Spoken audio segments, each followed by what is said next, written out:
Jadi sikap kaum Ansar ketika menerima kaum Muhajirin membuat Allah merasa kagum.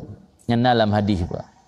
Sampai na salah siro sahabat Ansar ketika teruk sahabat Nabi kaum Muhajirin terubah isteri ketawarkan. Jadi keperah ilung na lampuh sekian luah nekala naju irona ubena dari lampuh long yang ingin necok kerona. Tinggal diperah sagai. Ilung na perumah mu pada umrah nekala jutah yang meri mekenang atiron long cerai nem kawin kerona. Yang teruk kenan ke pemulia le kaum Ansar ke kaum Muhajirin. Maka Allah merasa kagum. Tinggal dalam hadis keperah Nabi lakan ajiballah min fulanin wa fulanah. Wajar Allah merasa kagum. Tapi jawaban kaum Muhajirin ainan menjadi inspirasi bagi kitanya han keterima. Ilung ne pelumah mentang 4 kedai jit long mukat. Nabi kawi baik Nabi ingkut.